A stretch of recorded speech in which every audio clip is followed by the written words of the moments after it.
The sky over New York always feels heavier when the Bronx falls silent.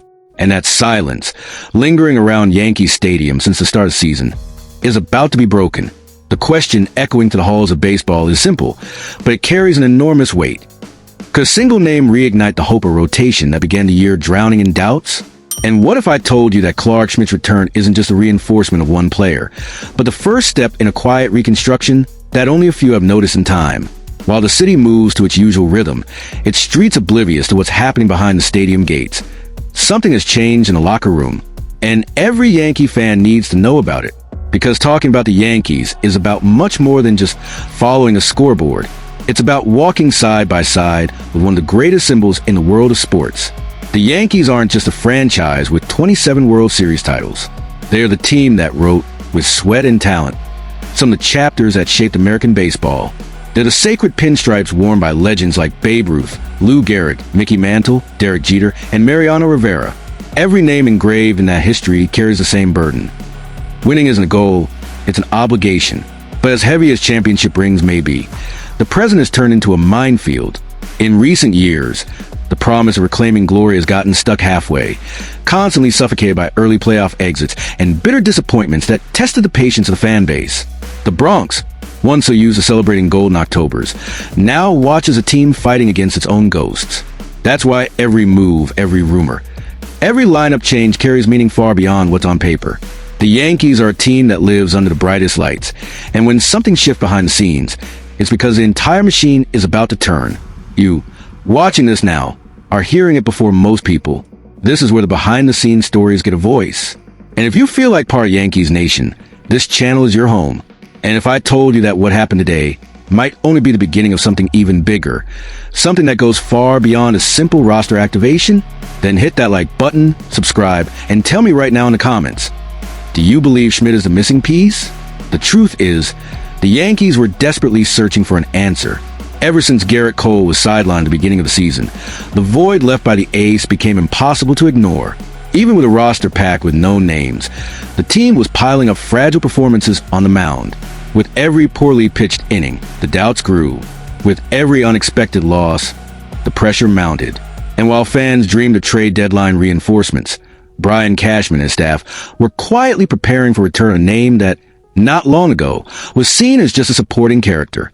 Now 29 years old, Clarke Schmidt is no longer a prospect full of potential. He's a pitcher who knows all too well the highs and lows of the Bronx, someone who has felt the weight of those impatient stands, and someone who, over recent years, has matured enough to understand that the margin for error on the mound is razor thin. He returns to the starting rotation this Wednesday, ready to face the Kansas City Royals. Not just for the game, but for something much bigger. The right to keep the Yankees alive in a season that started with warning lights flashing. The past few weeks have been a testing ground. Schmidt was sent to the Somerset Patriots, the Yankees' AA affiliate, to rebuild his rhythm and command after battling tendinitis that threatened to derail the starter's campaign. They're facing less experienced hitters. He wasn't just chasing strikeouts. He was chasing confidence. He was trying to feel that control over the game once again. And judging by the reports coming from behind the scenes, he found it. "I feel good," he told the New York Daily News last weekend, offering a restrained smile. Simple words, but ones that sounded like music to the coaching staff's ears. Because right now, the Yankees don't need promises. They need healthy, reliable arms. Schmidt's return wasn't rushed. On the contrary, it was a carefully calculated move, drawn up by a front office that knows every game counts. When Alan Winan's name was sent to Scranton/Wilkes-Barre on Tuesday night, the path was clear. And anyone familiar with the day-to-day life inside a major league clubhouse knows that decisions like this don't happen by chance.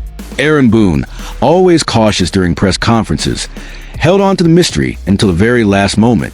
But sources close to the club had already begun to whisper. Schmidt was ready and the team needed him now. Not tomorrow, not 2 series from now. Now. And the context couldn't be more challenging. In 17 games, only 2 pitchers managed to deliver quality outings. Max Fried, signed this offseason, has held a line so far, performing as a true ace should. But he stands alone. Carlos Rodon is still searching for consistency. Carrasco has struggled to regain his best form, and Marcus Stroman remains sidelined with injury. The numbers paint a cold and unforgiving picture. A team ERA sitting among the worst in the league, opponents exploiting the rotation's weaknesses, and a bullpen that, despite heroic efforts, can't put out fires every single night. In that scenario, Schmidt steps in as a piece that could stabilize this house of cards before it collapses completely. Behind the scenes, the energy has shifted. This isn't just about adding a pitcher. Schmidt's return sends a clear message. The team still believes in itself. The front office trusts that the championship window is still open, but they also know that without internal or external reinforcements, it could slam shut before the All-Star break. The veterans in the clubhouse, especially those who have tasted the bitter end of past playoff runs, are following every step of the process closely. For them, Schmidt isn't just another name on the lineup card. He's a chance to regain control of a season that has already felt far too slippery. Now, the big question is, what can Schmidt deliver in his return? If his past numbers are any indication, there's reason for optimism. In his last 2 full seasons, Schmidt posted a 4.02 ERA and a strikeout-to-walk ratio above 3.0, something few pitchers manage to maintain consistently. His mix of sinker, curveball, and cutter can be downright nasty when he's in full command. And in a ballpark where every mistake can turn into a home run, control will be his greatest weapon. But the impact goes beyond the stat sheet. A strong outing from Schmidt can offer the team the mental breather it so badly needs. It can give confidence back to the bats, knowing they don't have to produce miracles when the pitching holds the game steady. It can buy time for other injured players to recover, and even give Cashman the breathing room to explore trade options without having to pay a desperate price. And maybe, just maybe, it could be the start of a stretch that changes the entire course of the season. But what if this return is only the beginning? What if behind the scenes, the Yankees front office is already weaving the first threads of a subtle, quiet rebuild that most fans haven't noticed yet?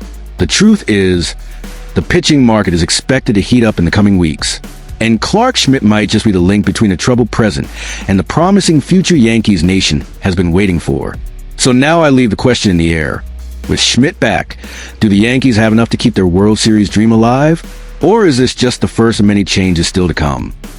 What if the real problem standing between the Yankees and another World Series isn't a major injury or a streak of unexpected losses, but something much more subtle, much quieter, hidden in plain sight?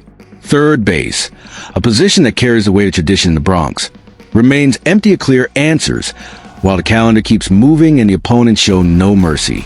In a city that demands excellence in every inning, there's no room for patchwork solutions or risky bets when October is the expected destination.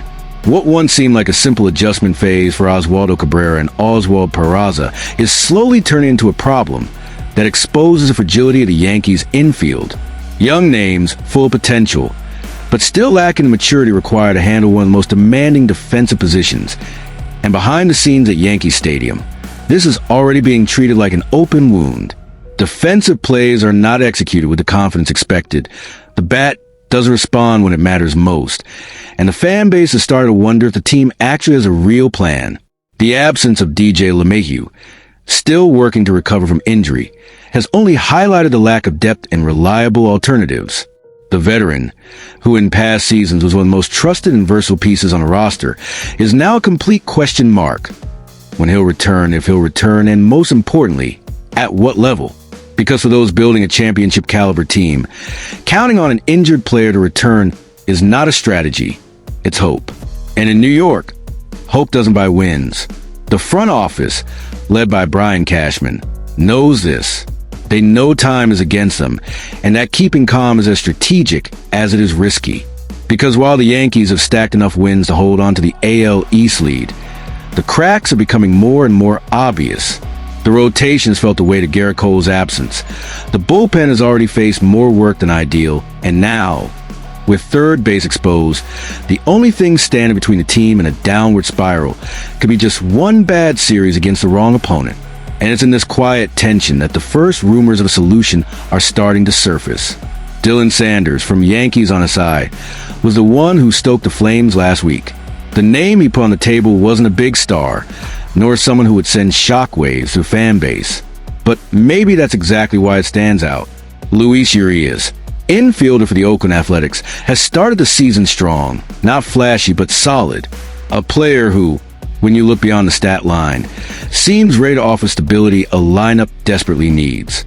Urías is 27 years old, has already passed through 5 different franchises, and carries a level of experience that few players his age can match. Since his debut with the San Diego Padres at 21, expectations have followed him, with many believing he could become a key piece for any infield that needed a player with bat-to-ball skills, good plate discipline, and respectable defensive ability. While his career hasn't followed a smooth upward trajectory, his numbers paint a picture of a player much more reliable than the options currently rotating at third base for the Yankees. His batting average this season has been steady. Even in a small sample size, his approach at the plate has exceeded expectations, while his strikeout control and ability to draw walks fit the exact profile the Yankees value in high-pressure moments. Not to mention his OPS plus of 106 since 2021, a metric that shows he's consistently performed above league average for most of the past few seasons. But is that the only reason he's being considered a trade target? The answer lies beyond the numbers. Urías is a kind of player who fits perfectly on teams that need low-profile but efficient solutions. A piece that doesn't require parting with top prospects, doesn't mess with the payroll flexibility, and still allows room for future moves. It's the kind of move Cashman has made in the past, bringing in a player underestimated by the league, offering him the perfect environment, and watching him thrive at just the right time. However, putting full faith in Urías as the long-term solution for third base comes with its own risks. He's never been a locked-in everyday starter for a playoff-caliber team, and if the Yankees are indeed aiming high, he might be nothing more than Plan B, or even just a transitional piece while the front office works behind the scenes on something bigger. And that something bigger might just have a familiar name, Nolan Arenado. The St. Louis Cardinals star has been linked to the Bronx more than once, but his hefty contract and the high cost of acquisition have always kept the talks at a surface level. What's curious is that, up to now, there's no concrete sign that the Yankees have reopened conversations about Arenado. But in baseball, what's not said out loud is often what's working hardest behind the curtain. Time is still on Cashman's side for now. The trade deadline won't arrive until the end of July, and until then, the team can push its limits, monitor the market, and wait for the perfect moment to strike. But there's an old saying that rings loud in the Bronx: those who wait too long pay the price in October.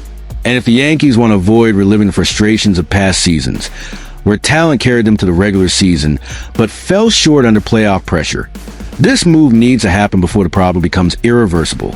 Maybe Urías is just the first name on a list only Cashman fully knows. Maybe he's the stopgap solution to buy time. Or maybe the big move is already quietly taking shape, far from the media's eyes, in conversations that will only surface once the deal is already sealed. The fact is, as of today, the Yankees don't have a clear answer at third base. And in a season where every detail could be the difference between lifting the trophy or watching another team celebrate, every hole in the roster becomes a real threat. The big question hanging in the air is, do you believe Luis Urías is enough to hold down the hot corner?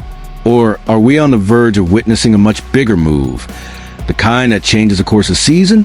And what if I told you that Urías' name might just be the beginning of a game of musical chairs that could reshape the Yankees' infield before summer ends? The next chapters of this story promise to shake up the market, and you'll see it all here first. So if you're part of Yankee Nation, you already know this channel is your home. Leave a like, subscribe, and drop a comment right now. Because in baseball, just like in life, the biggest changes always begin with small steps. And third base at Yankee Stadium looks ready to take its first one.